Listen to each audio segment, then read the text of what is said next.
prazer em tê-lo no nosso curso virtual de Teologia da Faculdade Batista de Minas Gerais, na disciplina aqui de Gestão de Pessoas. Meu nome é Josmária, eu tenho o prazer de ministrar essa disciplina com muito orgulho, muita honra.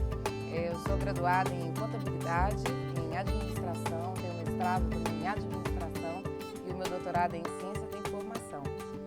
Na Faculdade Batista, atuo há vários anos, desde o seu quase surgimento, e também com o curso de Teologia, com essa experiência muito rica de poder ministrar princípios cristãos, fundamentados e que corroboram na disciplina de Administração.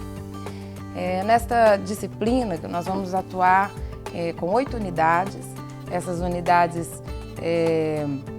contemplam uma visão geral sobre a gestão de pessoas e sobre o planejamento dessa gestão. Eu vou começar com você refletindo sobre uma frase que diz: quero fazer diferença na vida de outras pessoas, que queiram fazer diferença, fazendo alguma coisa que faça diferença. Essa frase foi usada por Benjamin Franklin. Ele identificou que na vida existem 3 estágios significativos. O primeiro estágio ele caracterizou como estágio pessoal. O foco desse estágio está em nós mesmos e no que podemos fazer. Nesse momento, nós ainda não reconhecemos como é grande e como é válido o trabalho em grupo, estarmos juntos. Você pode trabalhar muito, você pode fazer muitas coisas, mas o seu resultado não será tão significativo quanto fazer cooperando, em parceria. O segundo estágio que ele identifica é o estágio do compartilhamento. Esse estágio é quando nós conseguimos identificar que trabalhando com outras pessoas nós somos mais produtivos, nós conseguimos ir além, nós conseguimos produzir mais. E o terceiro estágio é o estágio da relevância. Tudo se torna mais fácil quando eu me identifico com pessoas que são apaixonadas, que estão comprometidas com a mesma visão. Isso faz com que as pessoas se interajam melhor, com que os resultados sejam mais dinâmicos. E isso contribui para que a paixão e a missão sejam completadas. O rabino Harold Kushner fez esse comentário que eu queria ler para você. O propósito da vida não é vencer. O propósito da vida é crescer e compartilhar. Quando você para e olha para trás e para tudo que fez na vida, descobre maior satisfação no prazer que proporcionou a vida das outras pessoas, do que nas oportunidades que suplantou ou derrotou.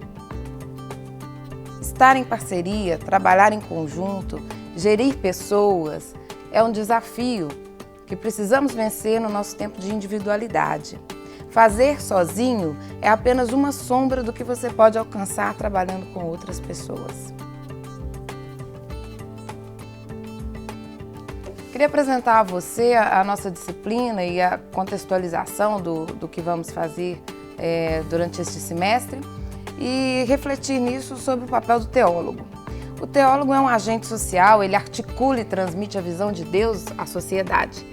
Ele exerce uma grande influência na vida das pessoas. O teólogo ele atua afiliado a organizações, sejam elas na área de capelania, que pode estar em uma organização como o Exército, ou na área hospitalar, também em ONGs, mas principalmente onde temos maior trânsito na igreja. E nessas organizações, o ministro do Evangelho, o capelão, o docente, o voluntário, ele desenvolve atividades que são inerentes à gestão de pessoas. A área de gestão de pessoas antigamente era conhecida como recursos humanos e ela associa a administração da força de trabalho. Hoje, quando nós falamos na relação salarial, no mundo em que estamos trabalhando, pensamos que o trabalhador vende sua força de trabalho e o empresário ele deve buscar usufruir ao máximo do que está sendo transmitido para ele. Então, pensar isso na igreja é contraditório se a gente for aplicar o que se vive na relação empregatícia com a relação cooperadora. Você precisa absorver, nesse sentido, como trabalhar com pessoas. A igreja precisa ser justa. A relação que nós desenvolvemos como seres humanos precisa ser de cooperação. E para isso precisamos interpretar toda a teoria que vai ser transmitida na disciplina à luz dos nossos princípios bíblicos. Por isso, durante a disciplina, eu vou transmitir os conteúdos que são conteúdos do campo gerencial e em seguida faremos uma aplicação bíblica, uma análise de como isso pode ser interpretado e vivido com uma lente cristã, dentro desses princípios defendidos. O recursos humanos, então, na organização, ele trabalha a gestão de pessoas de que forma?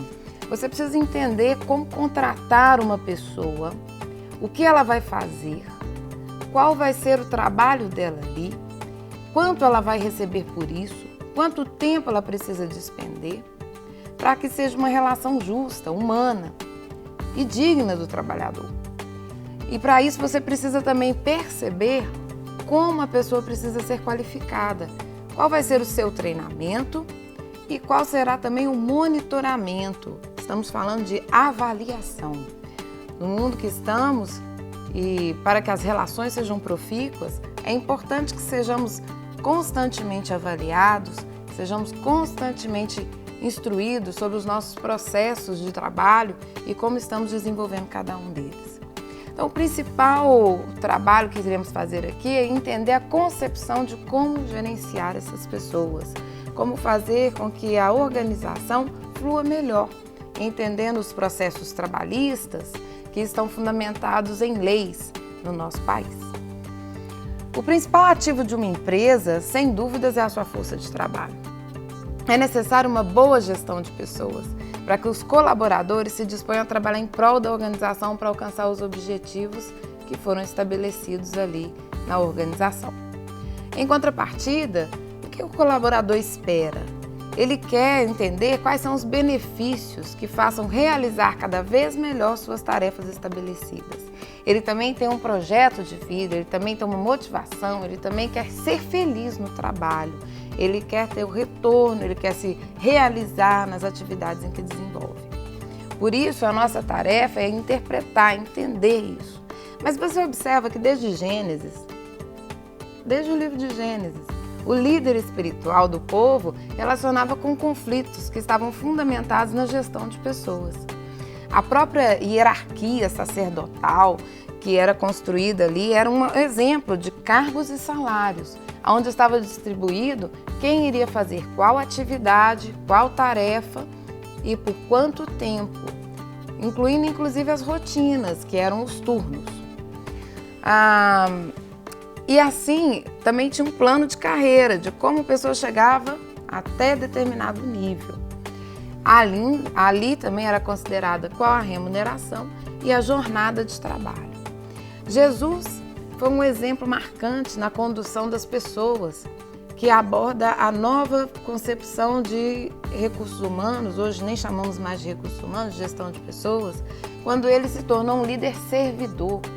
Quando ele mostra ali a importância do líder não apenas ser um autoritário, delegar, cobrar responsabilidades, mas em contribuir, fazer junto, transmitir a responsabilidade. O exemplo de Jesus é muito marcante na nova forma de lidar com as pessoas que as empresas têm adquirido hoje. Hoje, Jesus tem sido referência para o trabalho nas organizações. E nós, como corpo de Cristo, precisamos entender quem é o fiel, como ele quer contribuir, de que forma nós podemos atuar como corpo, sendo saudável e adquirindo das pessoas o melhor do que elas têm a nos oferecer como comunidade, para que possamos em parceria conduzir e produzir melhores resultados, salvar a humanidade.